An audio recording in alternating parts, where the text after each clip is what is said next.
Hi friends, ನಾನು ನಿಮ್ಮ ಕೋಟೆನಾಡು ಕಾವ್ಯ ಮಾಡುತ್ತಿರುವ ನಮಸ್ಕಾರಗಳು. ತುಂಬ ದಿನವೇ ಆಯಿತು ವಿಡಿಯೋ ಮಾಡಿ. ಇವತ್ತು ನಾನು ನಿಮಗೆ ಬ್ಯಾಚುಲರ್ ಸ್ಟೈಲ್ ಚಿಕನ್ ಚಾಪ್ಸ್ ಹೇಗೆ ಮಾಡೋದು ಅಂತ ತೋರಿಸ್ತೀನಿ. ಚಿಕನ್ ಚಾಪ್ಸ್ ವಿತ್ ಗ್ರೇವಿ ಅಂತಂದರೆ ಚಿಕನ್ ಚಾಪ್ಸ್ ಥರನೇ ಗ್ರೇವಿ ಮಾಡೋದು ಹೇಗೆ ಅಂತ ತೋರಿಸ್ಕೊಡ್ತೀನಿ. ಚಿಕನ್ ಚಾಪ್ಸ್ ಮಾಡಲಿಕ್ಕೆ ನಾನು ಕೊತ್ತಂಬರಿ ಸೊಪ್ಪು, ಪುದೀನ, ಚಕ್ಕೆ, ಲವಂಗ, ಮೆಣಸು, ಏಲಕ್ಕಿ, ಚಕ್ಕೆ ತೊಗೊಂಡಿದ್ದೀನಿ. ಶುಂಠಿ, ಬೆಳ್ಳುಳ್ಳಿ, ಸ್ವಲ್ಪ ಕಾಯಿ ತುರಿ, ಹಸಿಮೆಣಸಿನ್ಕಾಯಿ, 1 kg ಚಿಕನ್ ತೊಗೊಂಡಿದ್ದೀನಿ. ಚಿಕನ್ ಮಸಾಲ, 3 ಟೊಮೆಟೊ ತೊಗೊಂಡಿದ್ದೀನಿ. ಧನಿಯಾ ಪುಡಿ, ಗರಂ ಮಸಾಲ, ಆಯಿಲ್, ಸ್ವಲ್ಪ ಅರಿಶಿಣ. ಈ ಗ್ರೇವಿಗೆ ನಾನು ಸ್ವಲ್ಪ ಗೋಡಂಬಿ ತೊಗೊಂಡಿದ್ದೀನಿ. ಇದೇ ಸ್ಪೆಷಲ್ಲು ಈ ಗ್ರೇವಿಲಿ. ಈ ಗ್ರೇವಿನ ಹೇಗೆ ಮಾಡೋದು ಅಂತ ನೋಡ್ಕೊಂಬರೋಣ ಬನ್ನಿ ಫ್ರೆಂಡ್ಸ್. 5 ಲೀಟ್ರ್ ಕುಕ್ಕರ್ಗೆ ಸ್ವಲ್ಪ ಆಯಿಲ್ ಹಾಕೋತಾ ಇದ್ದೀನಿ. ತೊಗೊಂಡಿರೋದು ಫಾರಂ ಕೋಳಿ. ಇದನ್ನು ಇವಾಗ ನಾವು ಏನಿಲ್ಲ ಅಂದರೆ ಒಂದು 6 ವಿಸಲ್ಸ್ ಕೂಗಿಸ್ಕೋಬೇಕಾಗುತ್ತೆ. ಯಾಕಂದರೆ ಇದು ಚಾಪ್ಸ್ ಅಲ್ವಾ ಮಾಡ್ತಾ ಇರೋದು. ಇದು ಫಾರಂ ಕೋಳಿ ಬೇಗ ಬೇಯೋದಿಲ್ಲ, ಅದಕ್ಕೆ ನಾನು ಒಂದು 6 ವಿಸಲ್ನ ತಗೋತಾ ಇದ್ದೀನಿ ಕುಕ್ಕರ್ಗೆ ಹಾಕಿ. ಈಗ ಚಿಕನ್ ಹಾಕೋತಾ ಇದ್ದೀನಿ. ಇದೇ ಸ್ಪೆಷಲ್ ಫ್ರೆಂಡ್ಸ್. ಫಾರಂ ಕೋಳಿಲಿ ಬ್ಯಾಚುಲರ್ಸು ಚಾಪ್ಸ್ ಮಾಡೋದು ಹೇಗೆ ಅಂತ ತೋರಿಸ್ಕೊಡ್ತಾ ಇದ್ದೀನಿ. ನನ್ನ ಫ್ರೆಂಡ್ಸು, ನನ್ನ ಬ್ರದರ್ ತೋರಿಸ್ಕೊಟ್ಟಿದ್ದ ರೆಸಿಪಿ ಇದು. ಎಲ್ಲರೂ ಏನು ಮಾಡ್ತಾರೆ, ಇದನ್ನು ಮಸಾಲ ಎಲ್ಲ ಉಟ್ಕೊಂಡು ಹಾಕ್ತಾರೆ. ನಾನು ಆ ಥರ ಮಾಡ್ತಾಯಿಲ್ಲ. ನಾನು ಇದು ಒಂಥರ ಸ್ಪೆಷಲಾಗಿ ಮಾಡ್ತಾಯಿದ್ದೀನಿ. ಎಲ್ಲನೂ ಹಸಿದನ್ನೇ ರುಬ್ಕೊಂಡು ಹಾಕಿ ಮಾಡೋದು. ಇದು ಎಂತಕ್ಕಪ್ಪ ಅಂದರೆ ಇದು ಫಾರಂ ಕೋಳಿ ಅಲ್ವಾ, ಅದಕ್ಕೆ ನಾನು ಒಂದು 6 ವಿಸಲ್ ತೊಗೋತೀನಿ. ಅದಕ್ಕೆ ಮುಂಚೆ ಅರಿಶಿನ ಉಪ್ಪು ಹಾಕ್ಕೊಂಡಿದ್ದೀನಿ. ಎಂತಕ್ಕಪ್ಪ ಅಂದರೆ ಪೀಸ್ಗೆಲ್ಲ ಸ್ವಲ್ಪ ಉಪ್ಪೆಲ್ಲ ಹತ್ಕೊಳ್ಳಿ ಅಂತೇಳಿ ನಾನು ಇದು ಹಾಕ್ಕೊಂಡಿದ್ದೀನಿ. ಇದನ್ನು ನಾವೀಗ 6 ವಿಸಲ್ನ ಹಾಕ್ಕೊಂಡ್ರೆ ಸಾಕು. ಇದಕ್ಕೆ ನೀರೇನೋ ಹಾಕೋ ಅವಶ್ಯಕತೆ ಇಲ್ಲ. ಇದರಲ್ಲಿ ನೀರಿನ ಅಂಶ ಇರುತ್ತಲ್ವ, ಅದೆಲ್ಲ ಬಿಟ್ಕೊಳ್ಳುತ್ತೆ. ಸೊ ಹಂಗಾಗಿ ನಾನು ನೀರು ಹಾಕ್ತಾ ಇಲ್ಲ. ಇದನ್ನ ಈಗ ಒಂದು ಏನಿಲ್ಲ ಅಂದ್ರೂ ಮಿನಿಮಮ್ ಅಂದ್ರೂ 4 ವಿಸಲ್ ನಾವು ಕೂಗಿಸ್ಕೋಬೇಕಾಗತ್ತೆ. ಈಗ ನಾನು ಕುಕ್ಕರ್ ವಿಸಲ್ನ ಮುಚ್ತಾ ಇದ್ದೀನಿ. 4 ವಿಸಲ್ ತಗೊಂಡು ಬರೋಣ ಫ್ರೆಂಡ್ಸ್. ನಾನು ಕುಕ್ಕರ್ಗೆ ಇಟ್ಟಿದ್ದೀನಿ. ವಿಸಲ್ ಅದು ಕೂಗೋ ಮುಂಚೆ ನಾವೊಂದು ಮಿಕ್ಸಿ ಮಾಡ್ಕೊಳ್ಳೋಣ. ಅದಕ್ಕೆ ಸ್ವಲ್ಪ ಕೊತ್ತಂಬರಿ ಸೊಪ್ಪು, ಸ್ವಲ್ಪ ಪುದೀನ ಸೊಪ್ಪು, 8 ಹಸಿಮೆಣಸಿನ್ಕಾಯಿ, ಶುಂಠಿ, ಬೆಳ್ಳುಳ್ಳಿ, ಸ್ವಲ್ಪ ಆನಿಯನ್ ಹಾಕೋತಾ ಇದ್ದೀನಿ. ತಗೊಂಡಿರ್ತಕ್ಕಂಥ ಸ್ಪೈಸಸ್ನು ಹಾಕೋತಾ ಇದ್ದೀನಿ. ಇದನ್ನು ನಾವೀಗ ಮಿಕ್ಸಿಗೆ ಹಾಕೊಂಡು ಬರೋಣ. ಇಷ್ಟೇ ಮಸಾಲ ರುಬ್ಬೇಕಾಗಿರೋದು ಫಸ್ಟ್ ಸ್ಟೆಪ್ಪಲ್ಲಿ. ನೋಡಿ ಫ್ರೆಂಡ್ಸ್, ಈ ರೀತಿ ರುಬ್ಕೊಂಡು ಬಂದಿದ್ದೀನಿ. ಈ ರೀತಿ ಪೇಸ್ಟ್ ಇದೆ. ಈಗ ನಾವು ಹೇಗೆ ಮಾಡೋದು ಅಂತ ತೋರಿಸ್ಕೊಡ್ತೀನಿ ಬನ್ನಿ ಫ್ರೆಂಡ್ಸ್. ನಾನೀಗ ಮತ್ತೆ ಒಂದು ಸಪ್ರೇಟ್ ಬಾಣಲಿ ತೊಗೊಂಡು ಅದಕ್ಕೆ ಸ್ವಲ್ಪ ಆಯಿಲ್ ಹಾಕೋತಾ ಇದ್ದೀನಿ.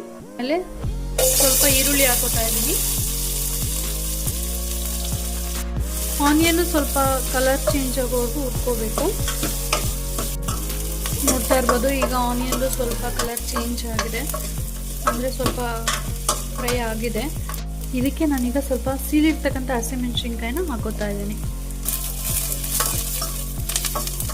ರುಬ್ಕೊಂಡಿದ್ವಲ್ಲ ಆ ಮಸಾಲಾನ ನಾನು ಸೇರಿಸ್ಕೊತಾ ಇದ್ದೀನಿ.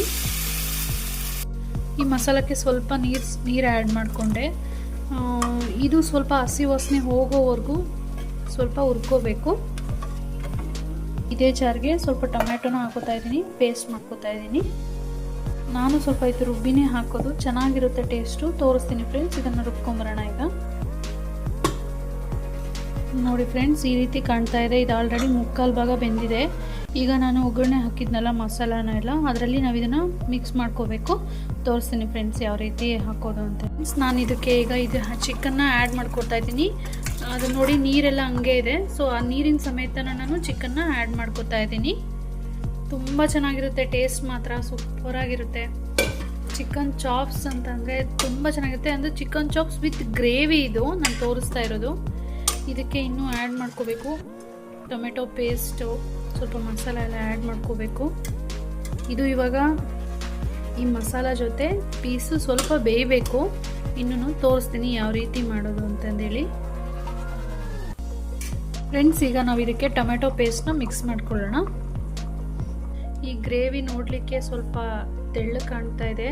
ಸೊ ನಾವು ಇದನ್ನು ಇನ್ನೂ ಸ್ವಲ್ಪ ಮಸಾಲ ಎಲ್ಲ ಆ್ಯಡ್ ಮಾಡ್ಕೋಬೇಕು. ಧನಿಯಾ ಪುಡಿ, ಸ್ವಲ್ಪ ಉಪ್ಪು ಅದೆಲ್ಲ ಆ್ಯಡ್ ಮಾಡಿಕೊಂಡು ಸ್ವಲ್ಪ ಕಾಯಿ ತುರಿ ಎಲ್ಲ ಹಾಕ್ಕೊಂಡ್ರೆ ಗ್ರೇವಿ ಕರೆಕ್ಟು ಟೆಕ್ಸ್ಚರಿಗೆ ಬರುತ್ತೆ. ತೋರಿಸ್ತೀನಿ ಫ್ರೆಂಡ್ಸ್ ಯಾವ ರೀತಿ ಕಾಣುತ್ತೆ ಅಂತಂದೇಳಿ. ಇದೀಗ ಸ್ವಲ್ಪ ಕುದಿಬೇಕು. ಒಂದು 5 ನಿಮಿಷ 10 ನಿಮಿಷ ಬೇಯಿಸೋಣ ಫ್ರೆಂಡ್ಸ್. ರುಚಿಗೆ ತಕ್ಕಷ್ಟು ಸ್ವಲ್ಪ ಉಪ್ಪನ್ನು ಬೆರೆಸ್ಕೊತಾ ಇದ್ದೀನಿ. ನಿಮಗೆ ನೋಡಿ ಎಷ್ಟು ಬೇಕೋ ನೋಡಿ ಸೇರಿಸ್ಕೊಳ್ಳಿ. ಇದಕ್ಕೆ ನಾನು ಸ್ವಲ್ಪ ಕೊತ್ತಂಬರಿ ಸೊಪ್ಪು ಪುದೀನ ಸೊಪ್ಪನ್ನ ಸಣ್ಣದಾಗಿ ಹಚ್ಕೊಂಡು ಹಾಕ್ತಾಯಿದ್ದೀನಿ. ತುಂಬ ಚೆನ್ನಾಗಿರುತ್ತೆ, ಫ್ಲೇವರ್ ವೈಸು ಸೂಪರಾಗಿರುತ್ತೆ. ಇದಕ್ಕೆ ನಾನು ಸ್ವಲ್ಪ ಧನಿಯಾ ಪುಡಿ ಸೇರಿಸ್ಕೊತಾ ಇದ್ದೀನಿ, ಸ್ವಲ್ಪ ಗರಂ ಮಸಾಲ, ಇದಕ್ಕೆ ನಾನು ಸ್ವಲ್ಪ ಚಿಕನ್ ಮಸಾಲನೂ ಆ್ಯಡ್ ಮಾಡ್ಕೊತಾ ಇದ್ದೀನಿ.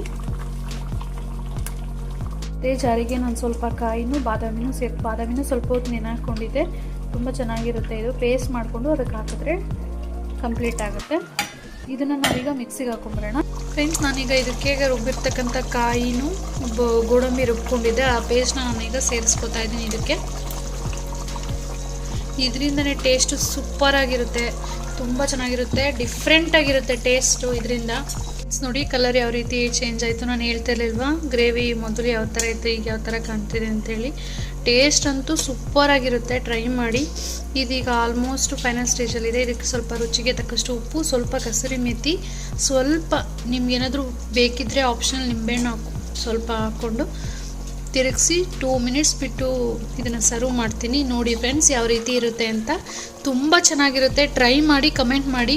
ನ್ಯೂ ಇಯರ್ಗಂತೂ ಪಾರ್ಟಿ ಮಾಡಲಿಕ್ಕೆ ನೈಟು ತುಂಬ ಚೆನ್ನಾಗಿರುತ್ತೆ. ಟ್ರೈ ಮಾಡಿ ಫ್ರೆಂಡ್ಸ್, ಯಾರಾದರೂ ಟ್ರೈ ಮಾಡಿ ನನಗೆ ಕಮೆಂಟ್ ಮಾಡಿ. Thank you so much friends. ಇದನ್ನು ಸರ್ವ್ ಮಾಡಿ ನಾನು ನಿಮಗೆ ತೋರಿಸ್ತೀನಿ. ನೋಡಿ ಫ್ರೆಂಡ್ಸ್, ಚಾಪ್ಸ್ ಈ ರೀತಿ ಕಾಣ್ತಾ ಇದೆ. ಟೇಸ್ಟ್ ಅಂತೂ ಸೂಪರಾಗಿದೆ. ಬ್ಯಾಚುಲರ್ಸ್ ಸಮೇತ ಬ್ಯಾಚುಲರೇ ನನಗೆ ಹೇಳ್ಕೊಟ್ಟಿರೋದು. ತುಂಬ ಚೆನ್ನಾಗಿತ್ತು, ಟೇಸ್ಟ್ ಮಾತ್ರ ಸೂಪರಾಗಿತ್ತು. ಗ್ರೇವಿ ಥರನೂ ಮಾಡ್ಕೋಬೋದು. ಡಿಸೆಂಬರ್ 31 ಪಾರ್ಟಿಗಂತೂ ಸೂಪರಾಗಿರುತ್ತೆ. ಟ್ರೈ ಮಾಡಿ, ಎಲ್ಲರೂ ಟ್ರೈ ಮಾಡಿ, ತಿನ್ಕೊಡಿ, ಎಂಜಾಯ್ ಮಾಡಿ friends. Advance happy new year friends. Thank you so much.